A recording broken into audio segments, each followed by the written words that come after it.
Baik, bismillahirrahmanirrahim. Assalamualaikum warahmatullahi wabarakatuh. Waalaikumsalam Waalaikumsalam warahmatullahi warahmatullahi wabarakatuh. wabarakatuh. Alhamdulillahirabbil alamin wa bihi nasta'inu ala umuri dunya waddin wassalatu wassalamu ala asyrafil anbiya'i wal mursalin wa ala alihi wa sahbihi ajma'in amma ba'du. Rekan-rekan mahasiswa yang saya hormati dan saya banggakan, syukur alhamdulillah kita menjadikan kehadirat Allah Subhanahu wa taala.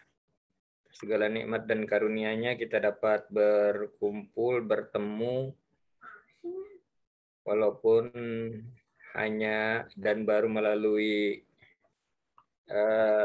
daring ini. Mudah-mudahan kita semua selalu dalam naungan ridha Allah Subhanahu wa taala dan dapat melaksanakan aktivitas kita ya dimanapun tempat, termasuk pada perkuliahan ini, sehingga pada gilirannya kita dapat menjalani tugas-tugas dan kewajiban kita.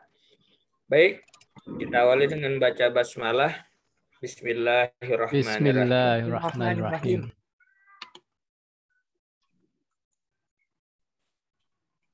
Sebentar, settingan saya agak berbeda ini. Nggak bisa ini ya. Sebentar, Sat. Oke, sudah. Bisa nampilkan ini. Sudah bisa, Sat? Belum nih, dari mana nih? Semuanya nggak ada. Ya.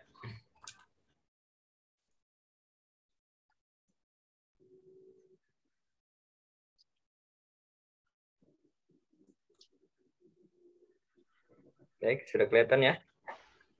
Ya. Bismillahirrahmanirrahim. Kuliah perdana kita terkait tentang metode khusus pembelajaran PAI. Ya, pada saat dan kesempatan ini tentu ya, kita tidak perlu lagi kenalan lagi nih, karena memang udah terus dari semester kemarin. Ya.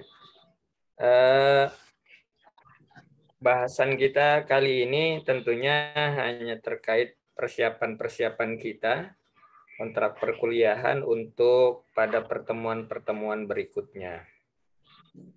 Ada metode khusus pembelajaran PAI, ini nanti sangat bersinggungan, irisannya tipis ya, benang merahnya tipis dengan pendidikan agama Islam yang mungkin sudah kita pelajari pada semester-semester sebelumnya.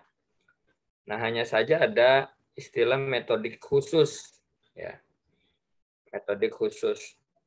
Walaupun kemudian istilah pembelajaran sebenarnya ini oleh para tokoh adalah hal yang baru selain daripada pendidikan, ya. Ini mungkin untuk lebih kepada merujuk pada metodik khususnya. Maka kemudian kita mempelajari selain daripada pendidikan agama Islam, ya. Kita atau di Rosa Islamiyah kita pelajari di sini ada metode khusus pembelajaran agama Islam. Nah, pada mata kuliah metode khusus PAI ini nanti akan kita bahas terkait tentang konsep dasar pendidikan agama Islam. Ya, konsep-konsep dasarnya tentunya kita akan gali. Nah, ini sekali lagi tentu nanti akan beririsan dan bersinggungan pada pendidikan agama Islam itu sendiri yang sudah kita pelajari mungkin pada mata kuliah sebelumnya. Kemudian kualifikasi guru. Nah, kualifikasi guru pendidikan agama Islam, ya, tentu ini juga nanti akan kita singgung pada bahasan-bahasan berikutnya.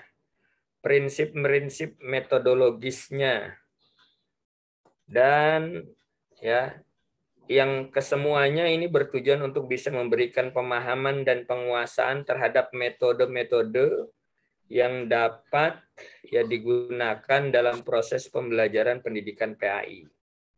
Melatih keterampilan untuk dapat bisa diterapkan ya atau menerapkan metode-metode pada mata pelajaran termasuk kelompok-kelompok pendidikan agama Islam yang di dalamnya ada misalnya pendidikan fikih, Quran hadis, ya, SKI, sejarah kebudayaan Islam, ini masuk dalam kelompok pendidikan agama Islam.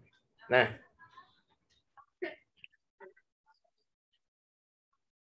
sebelum lebih lanjut, nanti untuk capaiannya ini diharapkan mampu menguasai konsep dasar PAI, memiliki kualifikasi guru PAI, memiliki dan memahami prinsip-prinsip metodologi pembelajaran, demikian juga metode-metode yang digunakan, memiliki kemampuan keterampilan yang menerapkan metode-metode pembelajaran termasuk dalam kelompok pembelajaran yang tadi ya, fikih, Quran hadis, akidah akhlak, sejarah kebudayaan Islam.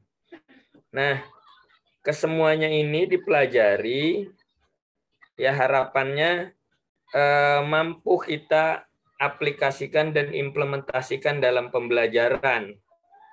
Nah, khusus itu tentu khusus pada pembelajaran agama, sebab pembelajaran agama bukan hanya transfer of knowledge ya, yang barangkali baru belakangan ya, dari tahun ke belakangan bahwa kalau secara umum pendidikan itu adalah transfer of knowledge ya, pengetahuan kalau secara umum, tapi pendidikan agama sebenarnya ya sudah dari dulu bukan hanya transfer of knowledge, tapi di dalamnya juga transfer of value. Bukan hanya untuk mencerdaskan anak ya, walaupun pada secara umum kemudian beberapa tahun yang lalu yang silam digalakan tentang karakter ya, sikap. Tapi agama sebenarnya dari dulu ya, yang kemudian menjadi tanggung jawab bagi setiap pendidik agama bagaimana menanamkan anak itu memiliki pengetahuan sekaligus ya karakter, sebagaimana kita pahami bahwa orientasi daripada syariat ya, menjalani syariat itu adalah liutamimu makarimal akhlak, itu untuk membentuk satu sikap. Nah, ini sebenarnya yang kemudian diarahkan ada metode-metode khusus ya, lebih-lebih pada pendidikan saat ini yang nanti mungkin akan kental kita bicarakan ya, selain daripada konten, penggalian konten ya, skripta atau non skripta yang beberapa waktu mungkin dalam perjalanan kuliah lain telah kita singgung bahwa di dalam pengajaran agama itu bukan hanya ya tekstual, tapi ada konteks dan interteks yang barangkali harus juga kita terjemahkan, sebab dalam rangka menerjemahkan kepemahaman agama kepada anak dalam multidimensi pemahaman ya. Multidimensi pemahaman artinya mampu atau bisa menjadikan pengetahuannya sikap-sikap dalam kehidupan. Jadi bukan hanya sekedar pengetahuan. Nah, ini capaian-capaian yang harus dicapai oleh kita nih dalam mata kuliah metode khusus. Nah, orientasinya mampu memahami ya, jelas kontrak perkuliahan ya, diharapkan ini semuanya bisa hadir yang nanti bisa kita bahas dalam silabus. Sudah jelas presentasinya mungkin nggak berbeda dengan tahun yang lalu. Ada tugas kelompok, tugas pribadi 10%, kemudian UTS dan UAS-nya sebanyak 30%. Demikian juga kehadiran. Itu berharap supaya bisa pengalaman-pengalaman kemarin dalam pertemuan kita ya, supaya juga ada berkejujuran, dan dengan harapan ini kan kita dalam belajar agama, berkejujuran supaya juga nanti pembelajaran kita dapat berterima, artinya dapat manfaat, kan itu harapannya, orientasinya dapat manfaat. Jadi sebanyak apapun ilmu kalau nggak bermanfaat, sebanyak apapun pengetahuan kita, tapi kalau nggak terimplementasi atau terejawantahkan dalam kehidupan, nah tentunya tidak akan memenuhi arti yang banyak. Ya, itulah orientasi pendidikan agama sebenarnya ya, bagaimana ilmu itu bisa bermanfaat, orientasinya dalam kehidupan kita pribadi, tentunya keluarga, juga orang banyak. Ya, khairun nas anfa'uhum linnas, tentunya itu. harapannya. Nah ini, jadi metode khusus ya dalam materi kuliahnya ini, tolong nanti bisa dipahami kisi-kisinya. Ya, full kuliahan ini bisa walaupun barangkali itu sama aja dengan pendidikan agama Islam yang sudah saya pelajari dengan dirasa Islamiyah, memang ya nanti sangat beririsan, benang merahnya sangat lekat. Nah, kemudian mampu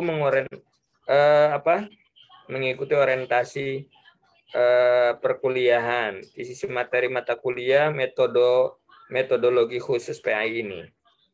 Mampu menampilkan sikap rasa ingin tahu. Nah, saya kira sebenarnya supaya kita tidak berkutat dengan pengetahuan kita itu aja, nanti kita kolaborasikan. Saya yakin di kelas ini kan rata-rata sudah menjadi pendidik semua.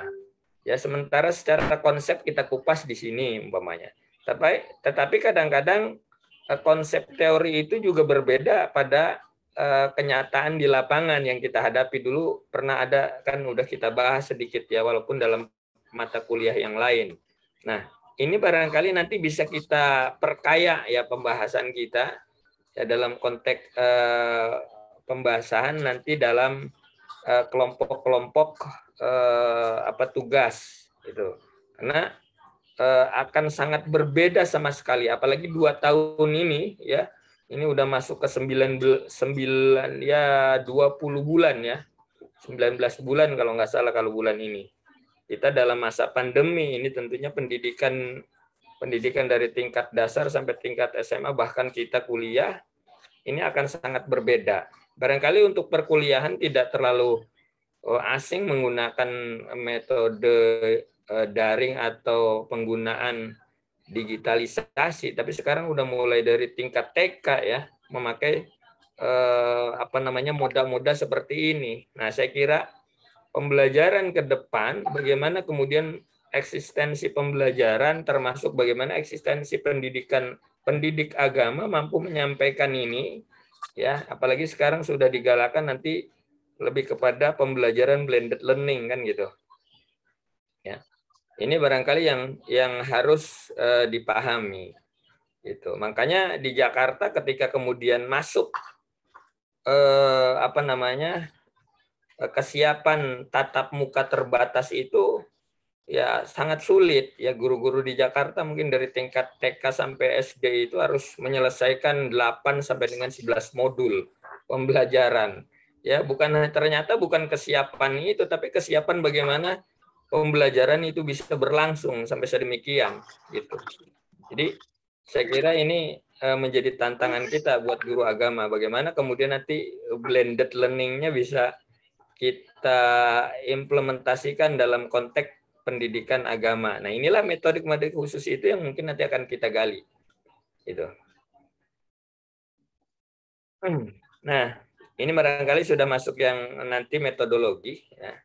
Ya, tentang metodologi pembelajaran. Nah, ini udah kita barangkali secara metodologi pembelajaran ya, metodologi ini kan sudah kita singgung pada pembelajaran sebelumnya ya, baik dalam etimologi, terminologi sudah kita bahas ya, barangkali atau kita temukan ya meta dan hodos ya, artinya satu cara, satu jalan bagaimana menempuh pengajaran ini dalam proses pembelajaran di kelas untuk satu tujuan yang diharapkan. Ini barangkali yang nanti akan kita perluas ya. Nah, makanya nanti dalam pertemuan ini kan ada 11 bahasan kalau tidak salah. Nanti bahasan yang terakhir kan itu desain ya. Ya, desain pembelajaran. Makanya kemudian nanti ditambah ya.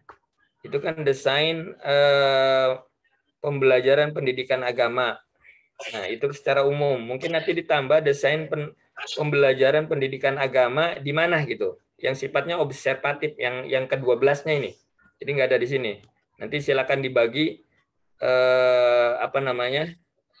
kelompoknya yang ke-12 itu ya, desain pembelajaran pendidikan agama ya. Misalnya yang kreatif, inovatif, menyenangkan di sekolah apa. Nah, ini bagian dari observasi saya kira, karena memang di kelompok kelas kita ini ya rata-rata kan sudah memiliki pengalaman pengajaran di sekolah mana gitu. Ya, saya kira nanti ini bisa diungkapkan sebagai compare ya dalam pembelajaran kita secara teoritis, kemudian di lapangan seperti apa gitu.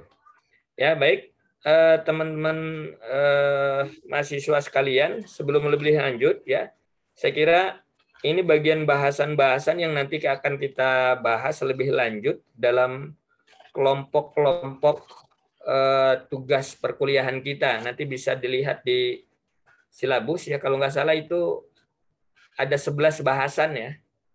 Ada 11 bahasan yang nanti bisa bisa dilihat. Nah, sebelum lebih lanjut,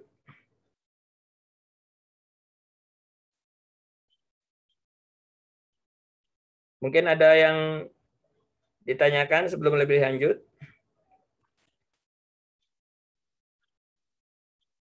Mungkin setelah azan satu maaf. Ya, ya. Maaf.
Ini Ustadz, maaf.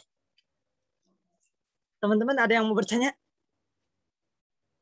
Yang lebih ke sharing Ustadz ya. Ini kalau dari judul kan metode khusus pembelajaran PAI. Nah, maksud dari khusus ini apakah trik atau jitu yang udah di research atau maksud khusus ini kemana gitu Ustadz? Karena kan mungkin kalau secara umum langsung metode pembelajaran PAI mungkin sudah jelas gitu. Nah, khususnya itu maksudnya di bagian apanya gitu. Kemudian tadi yang Antum sampaikan, kita sebagai guru agama kan selain transfer ke knowledge ya, juga transfer value itu kan penting. Nah, kalau yang pernah saya dengar, kendala di dunia pendidikan saat ini gitu ya, itu ada 2 anak kembar. Yang pertama learning loss learning, dan yang kedua game learning gitu. Ya, loss learning dan game learning. Nah, mungkin sebagai calon pendidik agama gitu. Nah, mengkondisikan mereka gitu dengan kondisi saat ini gitu. Kan yang namanya kita ngelihat nilai, value, atau yang tadi Antum sampaikan makarimul akhlak, yang mungkin akan lebih mudah ketika secara langsung tatap muka gitu. Ya, maksudnya di luar media seperti ini gitu. Mungkin seperti apa Ustaz mengkondisiannya untuk value, untuk transfer value tersebut. Terima kasih.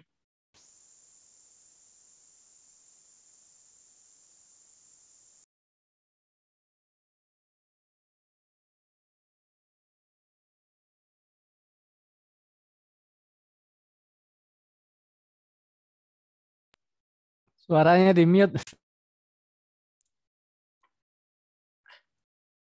Suara anak atau suara Yo? Maaf. Suara anak ya. Oh iya. Ya, metode khusus itu kalau menurut Prof. Zakia Derajat ya dalam buku yang mungkin menjadi buku landasan kita, itu memang sifatnya lebih kepada project ya. Ya artinya yang tadi, makanya saya ingin mendapatkan nanti kolaborasi dari pengalaman-pengalaman pembelajaran teman-teman yang sudah berkecimpung di pendidikan seperti apa gitu. Nah, kemudian dalam sisi lain, metodik khusus itu, ya kalau Ramai Yulis lebih kepada mengarahkan bahwa metode-metode yang digunakan dalam pendidikan agama Islam atau termasuk dalam rumpun kelompok ya pendidikan agama Islam, yaitu bagaimana tata cara atau proses pembelajaran pada pembelajaran seperti sejarah kebudayaan Islam (SKI). Demikian juga akidah akhlak, kemudian juga Quran hadis. Nah, metode-metode ini kenapa kemudian tadi disinggung dalam istilah khusus? Nah, itulah. Nah, karena memang ini pendidikan pengajaran ini berbeda dengan ya pendidikan yang lain ya seperti yang tadi saya sampaikan. Ya, bukan hanya sekedar kemudian untuk memberikan transfer of knowledge, ya, memiliki pengetahuan tentang itu, tapi bagaimana kemudian pengetahuan itu bersifat aplikatif. Ya, bersifat aplikatif, kemudian juga bagaimana pengetahuan itu bisa dipahami ketika kemudian bersinggungan dengan konteks ya kontekstual kehidupan anak-anak. Nah, ini bagaimana caranya itu. Nah, itu sih yang seperti itu. Nah, itu kemudian yang disebut dengan metode khusus. Nah, artinya makanya kemudian Prof. Zakia tadi mengatakan bahwa metode khusus itu lebih kepada penyelidikan khusus untuk suatu proyek.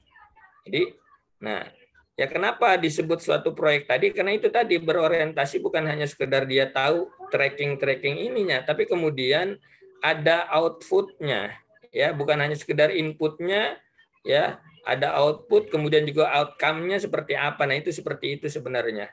Nah, kemudian kalau tadi loss learning ya. Nah, ya, loss learning. Ya, dengan game learning. Nah, ya memang anak sekarang ini, ya anak-anak kita sekarang ini dalam pendidikan dasar atau sampai dengan SMA lah katakan, ya beberapa waktu memang disebutkan juga oleh kepala dinas di Jakarta juga menyinggung, di Bekasi juga menyinggung bahwa anak-anak didik saat ini ya lebih disebut kepada lost generation gitu, karena mereka memang pendidikannya nggak sampai yang dulu diusung bagaimana pendidikan karakter itu bisa, artinya atau kolaborasi pembelajaran itu dalam membentuk karakter anak kita emang nggak sampai, justru memang hilang. Ya, karena memang ini sebagai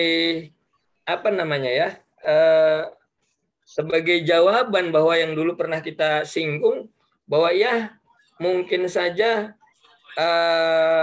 secara nyata dan kenyataan yang ada bahwa anak-anak ini mampu mengakses berbagai macam informasi, ya berbagai macam informasi, kita katakan demikian. Anak-anak sekarang sudah mampu, tapi tidak mampu ya kemudian informasi itu membentuk karakter kecuali dengan bertemu kepada gurunya, gitu loh. Bagaimana? Nah, inilah ya kemudian bagaimana tata caranya ya dalam konsep blended learning nanti, ya itu kemudian bisa diarahkan. Nah, memang ketika awal saja barangkali teman-teman mahasiswa yang sudah ngajar ini, ketika anak sekarang masuk ini, ya saya yakin akan mendapati anak-anak itu berbeda, ya berbeda sosialisasinya di kelas, bukan karena hanya kemudian sekarang harus jaga jarak, tidak boleh berbagi. Nah, ini semua kan boleh dibilang bisa saja ya, walaupun memang kita harus taati karena ini sebagai bagian daripada peraturan yang sekarang juga diterapkan di sekolah, ya kan gitu. Bagaimana kemudian sikap empati kepada yang lain, berbagi, sosialisasi. Kelas itu kan masyarakat kecil buat anak-anak kita dari berbagai etnis yang kemudian jadi satu dalam satu kelas. Nah itu. Nah, artinya kemudian kalau game learning itu ya tadi yang sekarang ini kita gunakan bagaimana dengan yang anak selama ini pembelajaran hanya 2 jam ya dari gurunya secara transfer of knowledge-nya ya walaupun sedikit sekali dengan contoh-contoh yang bisa memberikan inspirasi karakter ketika masuk itu. Nah, bagaimana yang selama ini kita balik aktivitas anak-anak yang boleh kita katakan game lah, yang lebih didominasi oleh anak-anak kita, ya. Nah, bagaimana game-game itu bisa memberikan kita rubah polanya menjadi satu pembelajaran yang tadi yang bisa dikatakan menyenangkan, kreatif, kan gitu. Karena memang nyatanya pendidikan agama seperti jangankan saat ini ya, di 2 tahun ini, di tahun 2003 saja ada sebuah perkumpulan guru-guru pendidikan agama dari Departemen Dirjen Pendidikan Agama yang ketika itu mengatakan bahwa guru-guru agama ya pembelajarannya itu kurang menarik, ya, kurang kreativitas, jumud. Nah, itu seperti itu, ya, jumud, kurang menarik, kurang kreativitas. Ya, terus berkutat pada tataran stag, ya, artinya ya begitulah. Nah, ini barangkali yang perlu ditingkatkan oleh kita, ya. Sementara coba lihat, dan memang ini bersinggungan dengan pembelajaran eksakta yang lainnya yang kemudian kita lihat di KKG, di MGMP, kalau kaitannya dengan mata pelajaran itu kan nyaris dipropertojor, ya, digedor terus untuk dapat meningkatkan kemampuannya. Mungkin setiap bulan ketemu pengawasnya. Sementara pengawas pendidikan agama kita, nah ini, ya di Jakarta itu saja, ya di Jakarta nih pengawas pendidikan agama kita cuma 31. Di Jakarta loh. Ya, kebetulan ini masuk dalam penelitian saya. 31, cuma 4 Pokjawas se-Jakarta. Coba. Makanya kemudian 1 orang pengawas pendidikan di Jakarta itu hanya, ya, itu dia membawahi 2 kecamatan. Bisa dibayangkan 2 kecamatan, kalau 1 kecamatan itu berapa sekolah dari tingkat SD sampai tingkat SMA. Nah, makanya jarang sekali barangkali Bapak Ibu guru atau teman-teman yang ngajar ini ketemu kunjungan ada pengawas agama ke sekolah. Karena saking banyaknya. Gitu loh. Saking banyaknya. Di sisi lain, yang purna tugas ya sudah banyak, pengangkatan tidak ada. Gitu. Itu ya kondisinya seperti itu. Makanya kemudian ya kita yang menjadi guru-guru agama mungkin di sekolah saat ini ya tidak tersirami dengan informasi-informasi yang baru, lain dengan pengawas pengawas mata pelajaran ya yang dari Diknas, yang dari agama nyaris itu. Ya, jadi banyak permasalahan selain kebijakan pengangkatan, kemudian juga terkait tentang tunjangan-tunjangan yang kemudian ini nggak bisa sepadan dengan pengawas yang lain. Makanya kemudian ini jadi motivasinya agak berkurang. Gitu loh. Motivasinya agak berkurang selain tadi tugasnya terlalu banyak. Itu. Nah, makanya kemudian kita calon-calon pendidik guru agama harus menghidupi pengetahuan kita, harus mengembangkan pengetahuan kita, tidak tunggu ya pengawas memberikan masukan-masukan atau informasi baru. Ya, bukan berarti mereka nggak kerja karena terlalu banyak. Ya, terlalu banyak. Bayangkan saja 2 kecamatan dipegang 1 pengawas pendidikan agama, mulai dari tingkat SD sampai tingkat SMA. 1 kecamatan saja SD itu bisa mungkin lebih dari 50. Belum SMP-nya, belum SMA-nya, belum SMK-nya, cuma 1 ya, gitu. Nah, makanya mohon maaf ketika pengawas agama kemudian hadir pada 1 pertemuan ya hanya datang kemudian berkumpul berkolaborasi dengan pengawas-pengawas yang lain, ya paling akhirnya cuma doa saja udah, sama kultum paling enggak. Udah cuma di situ. Itu nyatanya tuh. Coba tanyalah yang jadi guru agama. Kadang-kadang kesian juga. Gitu loh. Kultum sama ya doa. Udah. Itu. Nah, jadi ini menjadi PR teman-teman sekalian untuk mampu mengembangkan tadi ya, yang loss learning ya, game learning. Nah ini memang dua belah mata pisau yang tidak bisa dipisahkan. Namun pada dua sisi ini juga masing-masing harus bisa dirubah menjadi bagian tantangan yang harus juga kita jawab. Saya kira itu ya. Salman, silakan yang lain. Ustaz. Ya. Ya. Tadi kan dibilang bahwa yang tadi nyambung pertanyaan sama game learning, loss learning. Nah, sikap kita sebagai calon pendidik Ustaz gitu kan menghadapi kenyataan seperti ini kan tidak bisa dipungkiri gitu Ustaz. Kita harus mengikuti peraturan pemerintah. Nah, dalam hal ini kadang-kadang saya juga berpikir bahwa gimana kita mau mendidik akhlaknya si anak, sedangkan kita dibatasi gitu. Memakai Zoom juga kita tidak kayak ini mana nih anak gitu kan. Kita mau kasih tahu tiba-tiba kayaknya hanya mendengarkan saja atau sedang bermain atau segala macam. Nah, kadang-kadang saya juga berpikir apakah harus seperti ini dengan kondisi ini gitu Ustaz. Dan juga kita juga maksudnya ada nggak terobosan yang lebih baik Ustaz? Terobosan yang lebih baik buat kita semua menyikapi ini dan juga membuat ide yang lebih baik gitu, ide yang lebih baik buat metode khusus apa yang harus diterapkan pada saat pandemi seperti ini gitu. Selain Zoom, selain itu gitu. Kalau kita tatap muka kan agak-agak riskan kan gitu. Antara kena atau tidaknya kan itu tergantung virusnya, dia mau kena siapa kan. Itu aja Ustaz. Maksudnya yang kedua tentang saya juga menyikapi yang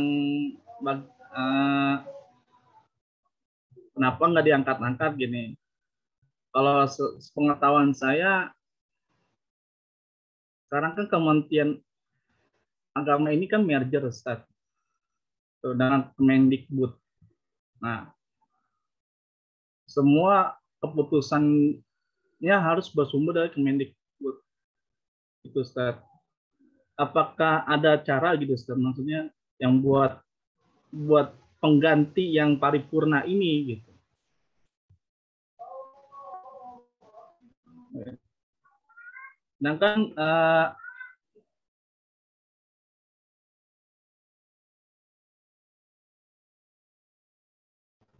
Sedangkan yang paripurna ini kan kita tidak bisa menggantikan gitu. Kecuali keputusan dari Kemendikbud dia diangkat atau tidaknya gitu Ustaz. Saja Ustaz. Ya, baik ya.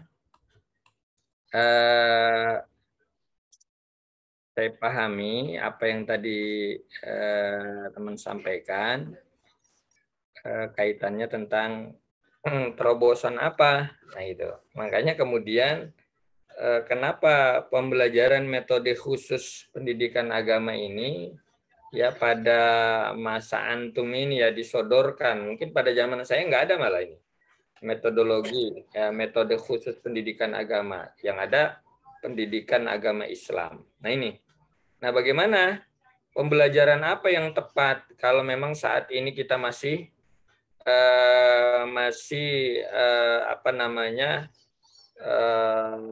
luring ya, kemudian juga masih di rumah, kalaupun misalnya kita berangkat terbatas ya. Ya, kalaupun misalnya kita masuk seperti apa. Nah, makanya kemudian ini yang ditawarkan metodologinya. Ya, pengertian tadi udah kita bahas pengertiannya, pendekatannya seperti apa, metodenya seperti apa, teknik-tekniknya ini bagaimana.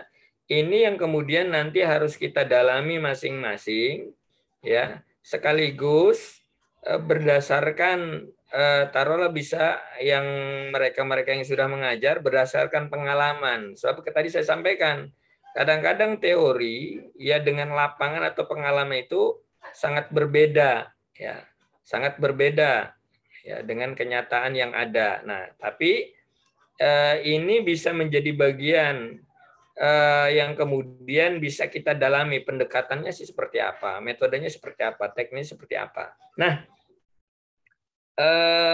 kalau kita katakan sederhana begini, apa teknik-teknik yang dapat kita lakukan untuk dapat pembelajaran ini khususnya agama yang tadi memang lebih kepada berorientasi untuk membentuk sikap atau karakter ya agamis, katakanlah demikian. Nah, ini kebermaknaan sebagaimana mungkin teman-teman yang sudah mengajar, orientasi pendidikan saat ini adalah pendidikan yang bermakna. Gitu lah. Kontekstual, bermakna. Nah, dalam konteksnya anak-anak kita akan misalnya beraktivitas di rumah, ya ibadah, sholat, membantu orang tua dan lain sebagainya. Makanya kemudian ya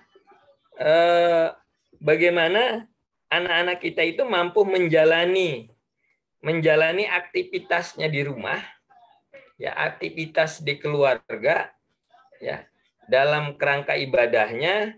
Kemudian juga sikapnya. Nah, ini kebermaknaan sebenarnya. Jadi lebih kepada penugasan anak-anak kita. Nah, metodenya misalnya yang disampaikan metode penugasan kepada anak, ya. Metode penugasan kepada anak. Bagaimana sikap anak terhadap orang tua. Nah, dalam konteks ayatnya misalnya apa? Ya. Itu loh. Fala taqul lahum ma'uf, jangan berkata Nah, ini. Kemudian ini kan secara skripta pengertiannya tidak boleh berkata itu ya. Kemudian dalam konteksnya, nah anak-anak kita ini kan bertemu dan bergaul kepada orang tua, gitu. Nah kemudian apa orientasi lain daripada tekstual di balik konteks itu, interteksnya apa? Nah artinya juga itu harus menjalani kepatuhan. Nah ini kemudian yang bisa dikembangkan. Apa kepatuhannya? Bisa saja membantu orang tua, ya tidak tidak menghindar ketika disuruh. Nah ini kan bagian daripada kontekstual dalam kehidupan dia. Nah bagaimana caranya? Nah itulah kemudian makanya Prof. Zakia tadi dikatakan project, ya gitu loh. Nah ya project. Nah ini kemudian bisa diakumulasi dalam suatu metode pembelajaran agama Islam yang tadi atau dalam kelompoknya. Ya makanya tadi Quran hadis, fikih mungkin dalam segi ibadahnya, Quran hadis kemudian dalam konteks tadi kita bisa terjemahkan itu.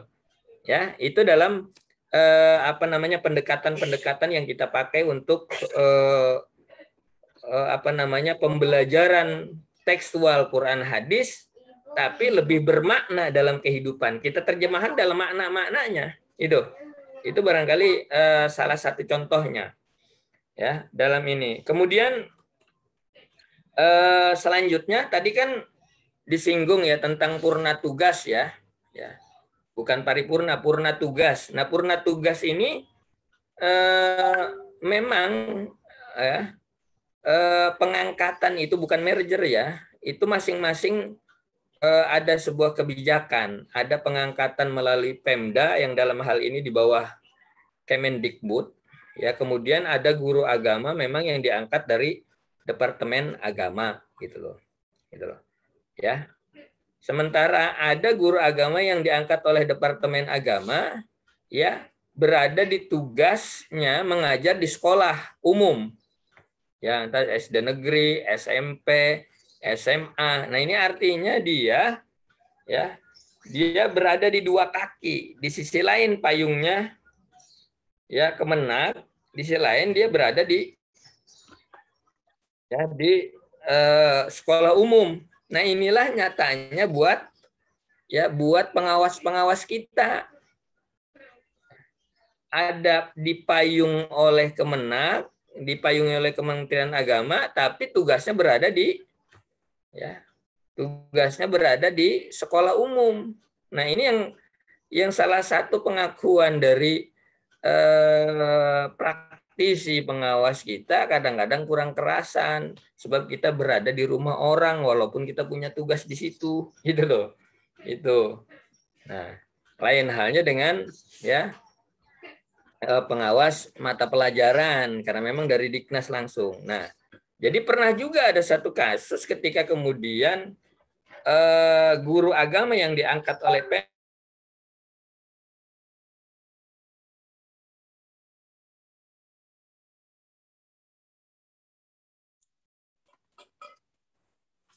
bermasalah jaringan sepertinya.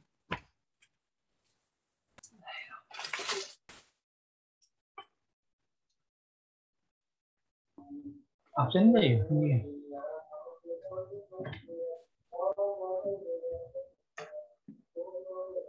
Tadi Prof. Marhama absen nggak ya? Prof. Marhama absen. Absen Bang Ilyas, harus. Dia Saya nggak tahu. detail.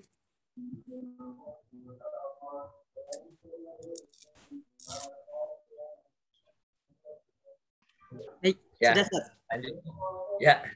Ya, makanya kemudian memang belum ada rekomendasi atau misalnya regulasi pengangkatan dari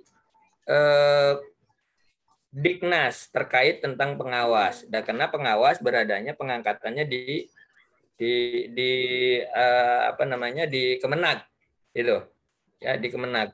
Nah, yang ada hanya pengangkatan guru agama dari Diknas. Nah, ini pun masih model P3K kemarin kan sempat kan untuk guru-guru agama itu nyaris nggak dapat kemarin. Sebelumnya itu belum dapat formulasi, setelah beberapa waktu kemudian adanya usulan-usulan jangan protes-protes, akhirnya kan guru agama juga yang ini akhirnya dapat untuk kuota P3K P3K seperti itu. Jadi memang nggak ada, apalagi kemudian mohon maaf nih terkait dengan tunjangan.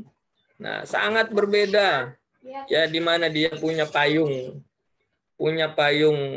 di Kemenak, sementara kerjanya di sekolah umum, gitu loh. Itu nggak ada TKD untuk guru, untuk pengawas agama di ini, berbeda dengan guru agama yang diangkat oleh Pemda. Itu makanya bahasanya kita, Ustaz, nggak punya TKD, kita tekad kita yang saja yang kuat, katanya begitu. Jadi tekad kita saja yang kuat, kita TKD-nya nggak ada kalau dibanding ini gitu. Itu di samping itu tadi, makanya kemudian se-Jakarta, se-DKI ini cuma 31 kurang lebih tuh. 31 pengawas. 4 Pokjawas dari 5 Jakarta Barat, Jakarta Timur, Jakarta Selatan, Jakarta Utara Nah, kemudian Pulau Seribu. Nah, itu 5. Sementara Pokjawasnya cuma 4. Gitu loh. Sekretarisnya kebetulan alumni kita tuh Dr. Zaki. Itu sekretaris ini dia. Pokjawas, dan termasuk juga ini nasional tuh pengawas itu. Jadi seperti itu kondisinya memang regulasinya masih belum ada kebijakan dari kedua belah pihak nih. Jadi masing-masing mandat. Karena pernah guru agama yang di sekolah umum direkomendasikan untuk bisa jadi pengawas. Ternyata pas sudah mereka melakukan pelatihan, di tengah sana disodorkan bahasanya apa? Pak, ini berbeda apanya? Berbeda logonya. Yang ini dari logonya Monas, yang ini logonya Kemenak beda. Jadi kemudian jadi nggak jadi tuh. Makanya pengangkatan tetap untuk pengawas masih berada di Kementerian Agama. Nah, ini kemudian memang salah satu yang kemudian saya kritisi, dan nanti akan juga mungkin bertemu dengan kemudian hampir serupa dengan penelitiannya Bapak Saiful Mujab, Ketua Kanwil Kemenag Jakarta Timur yang sekarang sudah diangkat menjadi bagian di haji di Kementerian Agama gitu. Ya, saya kira itu ya. Memang itu belum ada jawaban itu. Belum ada jawaban. Ya, barangkali ini jadi masukan juga yang kemarin kebetulan jadi penelitian saya itu. Baik. Sebelum lebih lanjut, nanti tolong Pak Salman ya nanti dilihat silabus atau RPP-nya terkait nanti dengan bahasan-bahasan ya.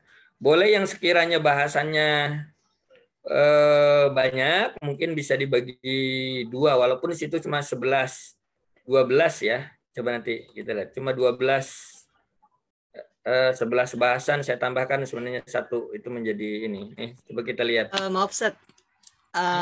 Ini coba saya tampilkan yang ini atau bukan? Sebentar ya. Khawatir. Tadi saya dapat dari mana ya? Dari grup. Ya. Ini Ustaz, betul. Ya. Nih, nah ini nih. Nah ini cukup. Tunggu. Bawah ke atas. Bawah. Ini sama aja sih dengan yang itu. Memang agak berbeda yang sekarang ini. Nah ini. Ini kan 11. Ya. Ya, ini kan 11. Mungkin di metodologi pembelajaran bisa 1. Mungkin di sini bisa 2 ini. Di nomor 2 ini bisa 2. Memang rencana di silabus itu kan 2 kali pertemuan sebenarnya. Nah, ini bisa 2. Bisa landasan dasar pendidikan agama Islam. Nah, ini landasannya. Kemudian bisa arah pembelajaran pendidikan agama Islam. Ini kan. Bisa 2 nih, ya. Bisa landasan dasar pendidikan agama Islam. Apa saja Al-Quran, Sunnah sampai di sini nih, ya, gitu loh. Kemudian arah pembelajarannya ini mulai dari learning, ya, learning how to, ya, dari sini nih. Jadi ini bisa 2, mungkin bisa 2. Kelompok pertama, kelompok misalnya kelompok kedua, ya, bisa landasan dasar, ya, pembelajaran pendidikan agama Islam, ya, Al-Quran dan Sunnah. Gitu. Kemudian misalnya arah pembelajaran pendidikan agama Islam. Nah ini ya, learning how to think ya, dan seterusnya. Ini. Nah itu. Nah, bahasannya seperti apa nanti? Nah, ini berpikir ya, berbuat ya, berkarya, bersikap. Nah, ini nanti di dalamnya. Ini bisa 2 kelompok. Nah, kemudian prinsip-prinsip dan dasar metodologi. Ini juga bisa 2. Ya. Ya, bisa 2 ini. Prinsip-prinsip ya, prinsip-prinsip pendidikan agama Islam. Nah, kemudian ya, dasar metodologi pendidikan agama Islam. Nah, ini bisa 2 ya. Ini bisa 2 ya. Nah, yang lainnya bisa 1-1 semuanya ini ya. Kecuali ini nanti bisa yang di 12 ditambah. Ini kan membuat desain metode pembelajaran agama Islam. Ya. Yang 12-nya bisa ditambah. Misalnya nanti desain metode pembelajaran agama Islam ya. Misalnya yang kreatif, inovatif. Nah, kreatif, inovatif berdasarkan observasi di sekolah apa gitu misalnya. Nanti tergantung misalnya siapa yang mau ambil ini misalnya di sekolahnya gitu. Kreatif, inovatif ya, berdasarkan di sekolah apa nanti. Ya, itu. Ini bisa jadi ada berapa itu? Ya. 14 ya. 14 ya. Ya. Desain metode, ingat nih metode pendidikan agama Islam. Nah, ya, metode PAI. Yang kreatif, inovatif berdasarkan ya sekolah, yang itu. Di sekolah mana nih nanti gitu. Observasi di sekolah apa gitu. Berdasarkan observasi di sekolah. Desain metode PAI yang kreatif inovatif berdasarkan observasi sekolah apa. Nah, ini nanti bisa dibagi ya, dibagi kelompok. Nah, saya berharap ini jadi pembelajaran ya, pengalaman tahun lalu ya, supaya nanti bisa catch-nya enak, ini bisa runut. Ya, tapi ya ini kan namanya kita usaha, bisa runut ya. Kadang-kadang kan teman-teman ada yang siap, ada yang enggak. Nah, saya berharap ini udah runut supaya nanti pembahasan juga kita alur pemikiran kita nyambung. Ya, nggak ngacak-ngacak. Kemarin saya juga berpikir banyak bahasan yang ngacak tuh bahasan saya. Ya, kadang-kadang lupa nih, jadi kesana ke sini gitu. Saya berharap bisa runut nih. Jadi kalau runut nanti endingnya enak nih. Ya, kita sudah bisa melihat nanti desain metode pembelajaran seperti apa. Nah, ini kemudian nanti metode desain metode yang ada di sekolah apa. Jadi dapat gambaran tuh. Ya, dapat gambaran apa yang sudah secara teoritis kita pelajari, kemudian di lapangannya ada. Nah, itu mungkin akan menjadi diskusi yang lebih hangat lagi ya. Kenyataan dengan secara teoritis begini, di lapangan ternyata begini, walaupun sampelnya satu. Ya bisa saja ini nanti kalau memang ada yang mau ambil misalnya banyak teman-teman kita ini bisa aja 2 gitu misalnya. Observasi sekolah mana gitu bisa jadi gitu. Jadi saya berharap sih jangan terlalu banyak ya, jangan sampai 4. 3 itu udah cukup banyak. Gitu. 3 itu sudah cukup banyak untuk pemakalah. Ya, diharapkan artinya kenapa? Supaya juga keaktifan dari kelompok yang ada itu ya nanti bisa menyampaikan isu-isu yang mungkin nanti akan dipaparkan. Ya, baik Pak Salman, saya kira itu ya.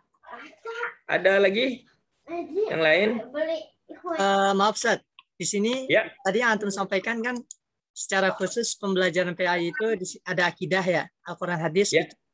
Kemudian di bahasan yang kita kaji ini sejarah kebudayaan Islam kayaknya nggak dibahas atau gimana Ustaz? Di sini nggak ada ya? Nggak. Nah, di sini adanya akidah, Al-Quran hadis, fikih. Ini saya blok. Oh ya, ini hanya bagian saja. Tadi saya jelaskan itu dalam kelompok PAI ya, kelompok PAI. Saya berharap dari 2 ini bisa menjadi bagian nanti implementasi untuk sejarah, akidah. Yang nggak jadi masalah kalau kemudian ini ditambah menjadi bagian nanti kelompoknya untuk yang tadi Quran hadis ya Quran hadis, sejarah, akidah nggak apa-apa. Kalau memang nanti misalnya banyak teman-teman ya misalnya ada yang jadi 4, nggak usah 4, berarti kalau 4 2 aja ya saya kira cukup lah ya gitu ya. Tadi masuk pada kelompok pendidikan agama Islam gitu.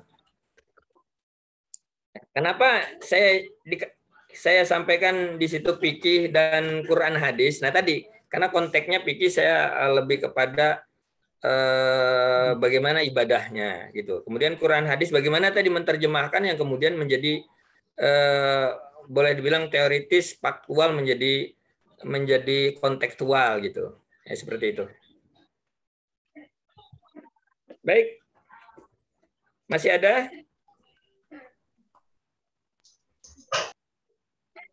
Yang didiskusikan masih ada? Saya kira kalau tidak ada, ya saya cukupkan, kemudian saya absen dulu, dan nanti silakan jangan bubar dulu, langsung dibagi saja, ya langsung dibagi saja. Nanti pembagiannya langsung di sending di grup, di e-learning ya gitu loh, ya di e-learning kelompok 1 siapa-siapa sampai dengan terakhir tadi. Di sending di e-learning catatannya. Ya. Baik. Saya absensi dulu. Oke. 11. Oke.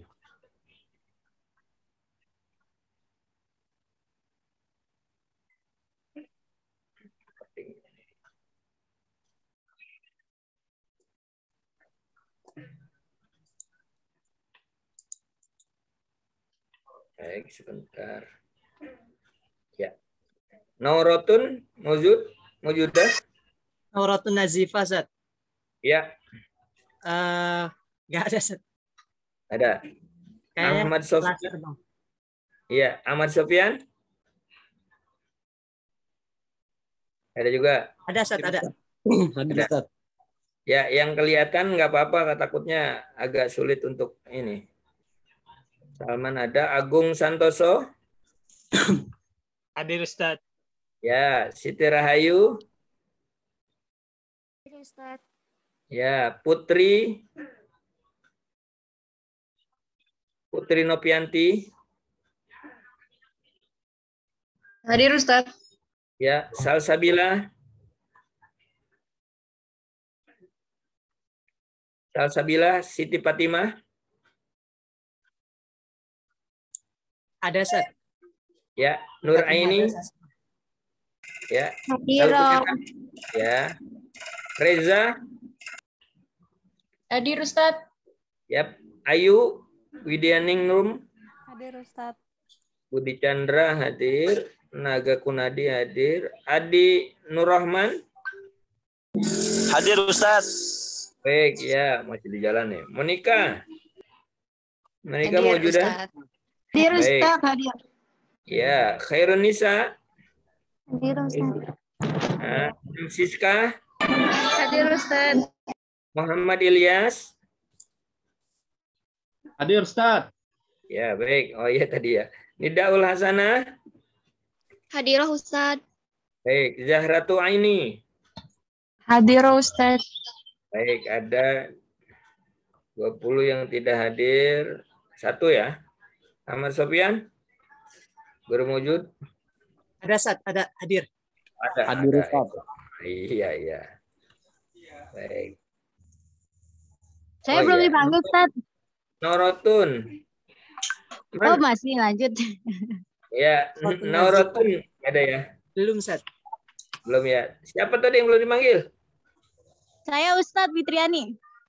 Fitriani. Fitriani. Nggak pakai Y. Kayaknya terkendala di sistem Ustaz. Tadi Soalnya harus salah itu juga konfirmasi. ya. Konfirmasi Saya ke- juga Ustaz, ke Pak Bambang. dipanggil Ustaz. Iya, iya, ke bawah nggak ada nih. Di semua 20 di sini. Fitri si KRS-nya kelas pagi Salah. Ustaz. Belum ke ACC KRS-nya Ustaz. Salah isi Ustaz. Oh, ini kan sistem ya. Nanti tolong lapor ya. Sebab di Siap, sini nanti siap, nggak siap. terdetek nih. Siap Ya, Ya Ustaz. Ustaz. ya.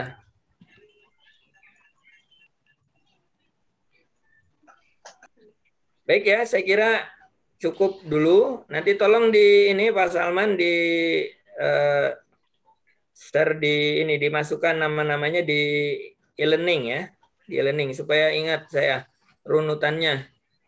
Ya, supaya ingat runutannya dan syukur-syukur nanti ke depan bisa runut gitu untuk bahasan-bahasannya ya sehingga nyambung nantinya.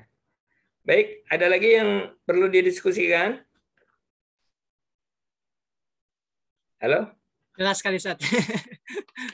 Ya. Mas ya, silakan langsung dibagi dulu ya, nanti saya masih lihat nih. Ya, saya masih lihat untuk di e-learning-nya tolong dimasukkan ke situ Pak Salman sebagai penutup kita. Baik ya, terima kasih semuanya. Mudah-mudahan sekali lagi dalam keadaan sehat kita semua, dapat lindungan Allah Subhanahu wa taala hingga dapat menjalani aktivitas kita. Nah, ingat, nanti ke depan ini kan enggak semuanya buka nih. Ya. Nanti ke depan termasuk kontrak kuliah kita nih harus dibuka nih. Ya, jangan-jangan masang teger ntar. Ada ininya lagi pergi ke warung gitu loh. Nggak apa-apa kalau ke warung izin aja. Kalau lagi ngopi nggak apa-apa, orang di rumahnya masing-masing kok gitu, kecuali di kampus gitu. Nah, ini di rumahnya masing-masing. Nanti untuk ke depan tolong dibuka ya. Ketika presentasi kasihan temennya, temennya ngoceh-ngoceh kemana-mana, nggak taunya nggak ada orangnya ini. Ya. Saya takut yang nanya sepi itu karena sebab ini ketutup semua, jadi nggak dengar apa yang mau ditanya, gitu. Ya. Baik, Jadi nanti, Ustaz. ya, jadi ke depan ini bagian menjadi kontrak perkuliahan kita untuk supaya bisa dibuka semuanya dan ya setidaknya ya baik di jalanan kayak kalau ini tadi ada yang suara motor apa depan rumah ya nggak apa-apa ya karena di rumahnya masing-masing. Tuh, ada yang sambil ada makanannya, ada minumannya. Itu Pak Salman juga tadi sambil makan. Nggak apa-apa, Ustaz. Mau ngopi, Ustaz. Iya, nggak apa-apa. Siap. Ya, baik. Ila liqa fi fursatil atiyah. Ma'assalama insyaallah. Assalamualaikum warahmatullahi wabarakatuh. Waalaikumsalam warahmatullahi wabarakatuh. wabarakatuh. Syukran Ustaz. Terima kasih. Ya, Makasih Ustaz. amin. Amin. Dilanjut Pak Salman ya. Saya Ya, tunggu ya, nama-namanya. Ya, mohon izin. Makasih Ustaz. Oke, Makasih Ustaz. bentar ya. Ini ada beberapa hal yang perlu disampaikan, terutama teman-teman kan dikasih Google Form. Ya, nanti setelah ini baru kita bahas tentang kelompok. Nah, tentang Google Form. Nah, Google Form itu jadi kemarin ketika pertemuan dengan Bu Maria Ulfa, mohon nanti teman-teman yang sudah bergabung juga diluruskan kalau salah ya. Jadi ada Google Form, yang mana Google Form ini sebagai standar nanti kita pembelajarannya dengan daring atau luring. Luring luar jaringan atau tatap muka. Tuh, jadi biar semuanya satu suara, karena kalau kita nggak satu suara, contoh 15 orang di sini atau 22 ya, 11 orang kita daring, 11 orang misinya luring. Nanti itu nggak bakal bisa, karena kita minimal standar kalau mau luring ya harusnya 20. Karena kan nggak mungkin 10 orang atau 11 orang dosen datang ngajarin gitu kan, apalagi datangnya sambil telat-telatan gitu kan. Nah, akhirnya minimal 20 gitu. Kalau mau luring tatap muka ya tatap muka semua gitu. Kalau mau daring ya daring semua gitu. Jadi itu solusi terbaik di kelas kita gitu. Karena sulit gitu, minimal harus 20. Nah, teman-teman, jadi biar kita interaktif ya, di sini saya kirim link. Jadi link ini teman-teman bisa klik, ngasih pendapat langsung ya. Jadi pertama ini teman-teman pendapatnya luring atau daring. Nah, ini nama-nama kalian nggak bakal kelihatan. Ya, jadi cuman catatan suaranya aja. Jadi cuman catatan suara, nama contoh Putri Nuvianti yang ngirim nggak ada. Jadi langsung saya tampilin di layar ini sebentar. Kita pakai Mentimeter. Jadi berapa banyak yang mau luring, berapa banyak yang mau daring. Ya, itu linknya sebentar. Saya buka dulu biar kita langsung inian transparansi. Nanti pembelajaran kira-kira teman-teman aja ya, pribadi masing-masing, nggak usah ikut-ikutan ya. Nanti hasil kan kelihatan nih. Nah, pilihnya luring atau daring gitu. Salah satunya daring atau luring gitu. Kalau dua-duanya ya malah bikin ngecoh nanti. Ya. Jadi udah dikirim ya. Oke, sebentar saya. Jadi biarkan kalau teman-teman ngisi Google Form, apalagi teman-teman yang maaf ya, yang memang mau luring, ngisi Google Form, ngikutin surat pernyataannya, terus materainya, ternyata sebagian besar malah daring. Nanti ya nggak bakal ter-ACC itu, gitu kan? Sayang gitu, udah capek-capek, udah ada materai 12.000 bukan buat bakso gitu. Ya, makanya kayak gitu. Jadi langsung kita berpendapat aja, atau mungkin kita kasih pandangan dulu dari teman-teman. Mungkin ada yang kalau luring enaknya gini, kalau daring enaknya kayak gini, sebelum kita kasih voting suara. Gimana? Oh, Bang Ilyas mungkin ada Lu yang kirim di mana, Man? Bang Ilyas. Man, lu kirimnya di mana? Di ini di chat, di kolom chat. Oke. Ini langsung. Kita bisa dikirim, tapi kita tahan dulu. Ya, mungkin ada pandangan dari teman-teman dulu. Putri Novianti atau mau sampein, wah saya mungkin pandangan saya seputar lebih baik daring seperti ini atau lebih baik luring seperti ini. Gitu. Sebelum kita langsung voting suara. Ada yang mau sampein? Ya udah, aneh aja lah.